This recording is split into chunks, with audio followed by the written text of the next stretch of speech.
नमस्ते दोस्तों, रियल एहसास की इस खास वीडियो में आप सभी का एक बार फिर से बहुत बहुत स्वागत है। दोस्तों, इस दुनिया में सबसे अनमोल और पवित्र रिश्ता होता है अपनों का प्यार और उनका निस्वार्थ साथ। लेकिन आज के इस मतलबी दौर में कुछ लोग पैसों की चकाचौंध और अपनी झूठी रईसी के घमंड में इतने अंधे हो जाते हैं कि उन्हें अपनों के जज्बात और उनकी सादगी सिर्फ एक मजाक लगती है। वो भूल जाते हैं कि वक्त का पहिया जब घूमता है तो राजा को रंक और रंक को राजा बनते देर नहीं लगती। आज मैं आपको सुनाने जा रही हूँ समाज के उसी खोखले घमंड और एक स्वाभिमानी बहू के संघर्ष की ऐसी दास्तान जो सीधे आपके दिलों को छू जाएगी। हमारी आज की नई पेशकश, घमंडी सास का गुरूर, पार्ट 1। तो चलिए दिल थाम कर सुनते हैं ये एक बेहद भावुक कहानी। शहर के सबसे आलीशान इलाके में बनी वो बड़ी सी कोठी जिसे सब मल्होत्रा निवास के नाम से जानते थे। इस घर की मालकिन थी सुमित्रा देवी, एक बेहद घमंडी, रसूखदार और कड़क मिजाज औरत जिन्हें अपने खानदान के नाम और पैसों पर बहुत ज्यादा गुरूर था। उनका बड़ा बेटा और बड़ी बहू निधि दोनों बिल्कुल सुमित्रा देवी की तरह शातिर और मतलबी थे, लेकिन घर का छोटा बेटा आकाश बहुत ही सीधा, सच्चा और अपनी मेहनत पर भरोसा करने वाला लड़का था। आकाश की शादी सुमित्रा देवी ने अपनी मर्जी से गांव की एक बेहद संस्कारी और मध्यम वर्गीय परिवार की लड़की आन्या से करवाई। आन्या पढ़ी लिखी जरूर थी, लेकिन वो दिखावे से दूर हमेशा सादगी से रहना पसंद करती। लेकिन सुमित्रा देवी और जेठानी निधि को आन्या की ये सादगी बिल्कुल पसंद नहीं। वो दोनों मिलकर आन्या को हमेशा छोटे घर की गंवार लड़की कहकर पूरे घर और नौकरों के सामने जलील करती। आन्या चुपचाप सब सहती थी, क्योंकि वो इस घर को अपना मान चुकी और अपनी सास को अपनी सगी माँ की तरह प्यार करती थी। वो दिन रात बिना किसी शिकायत के पूरे घर की जिम्मेदारियों को संभालती थी। लेकिन सुमित्रा देवी का दिल आन्या के लिए कभी नहीं पिघला।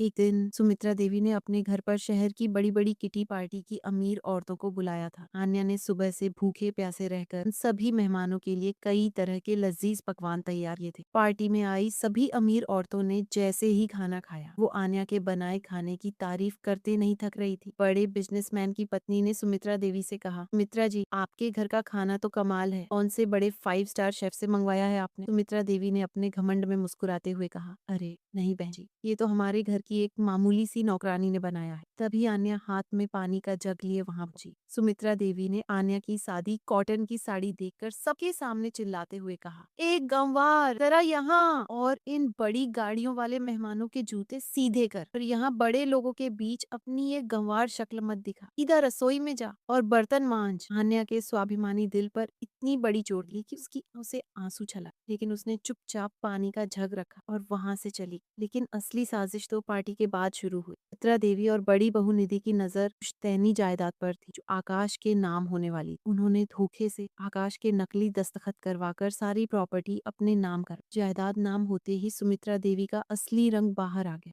उन्होंने आन्या और आकाश पर चोरी का झूठा इल्जाम लगाया और उन्हें एक एक कपड़े में कोठी से धक्के मारकर बाहर निकाल दिया। आन्या रात के अंधेरे में कोठी के बाहर खड़ी थी। उसकी आंखों के आंसू अब सूख चुके और वहाँ एक कड़ा संकल्प आ चुका था। उसने पलटकर सुमित्रा देवी की तरफ देखा और बेहद कड़क आवाज में बोली, सुमित्रा जी, कल तक मैं इस घर की बहू थी, इसलिए आपकी हर जिल्लत को सह रही, लेकिन आज आपने हमारे स्वाभिमान को सड़क पर फेंका है। याद रखना, जिस सादगी का आज आपने मजाक उड़ाया है ना, एक दिन वक्त ऐसा पलटेगा कि आपके इस आलीशान घर की कीमत भी मेरे सामने छोटी पड़ जाएगी। ना कहकर आन्या और आकाश हमेशा के लिए वहाँ से चले। आन्या और आकाश ने हार नहीं मानी। दोनों ने शहर के एक छोटे से कोने में रहकर दिन रात मेहनत की। आकाश ने एक छोटी सी नौकरी शुरू की और आन्या ने अपनी कपड़ों की डिजाइनिंग के हुनर के दम पर एक छोटा सा बुटीक शुरू की। दोनों की ईमानदारी और लगन रंग लाई। देखते ही देखते 2 साल के अंदर उनका वो छोटा सा काम शहर की एक बहुत बड़ी और नामी टेक्सटाइल कंपनी में बदल गया। वो दोनों आज शहर के प्रतिष्ठित और बड़े बिजनेसमैन बन चुके थे। दूसरी तरफ कर्मा का भयानक रिफंड शुरू हो चुका था। मित्रा देवी के बड़े बेटे ने अपनी माँ के घमंड में आकर बिजनेस में एक बहुत बड़ा फ्रॉड किया, में वो बुरी तरह गया। बैंकों का करोड़ों का कर्ज उनके सिर चढ़ गया।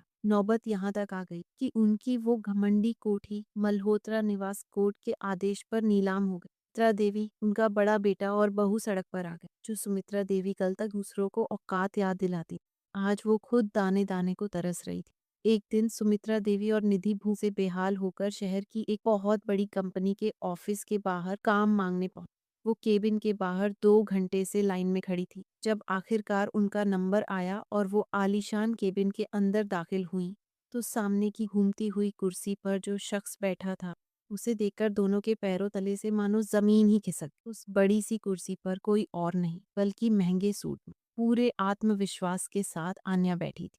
तो मेरे प्यारे दोस्तों, आन्या को इस रुतबे और कामयाबी के शिखर पर देखकर क्या सुमित्रा देवी और निधि को अपनी गलती का एहसास होगा? क्या वो आन्या के पैरों में गिरकर माफी मांगेंगी या उनका घमंड अब भी कोई नया जाल बुने? ये सब जानने के लिए बने रहिए हमारे साथ इस कहानी के अगले धमाकेदार भाग यानी पार्ट 2 में।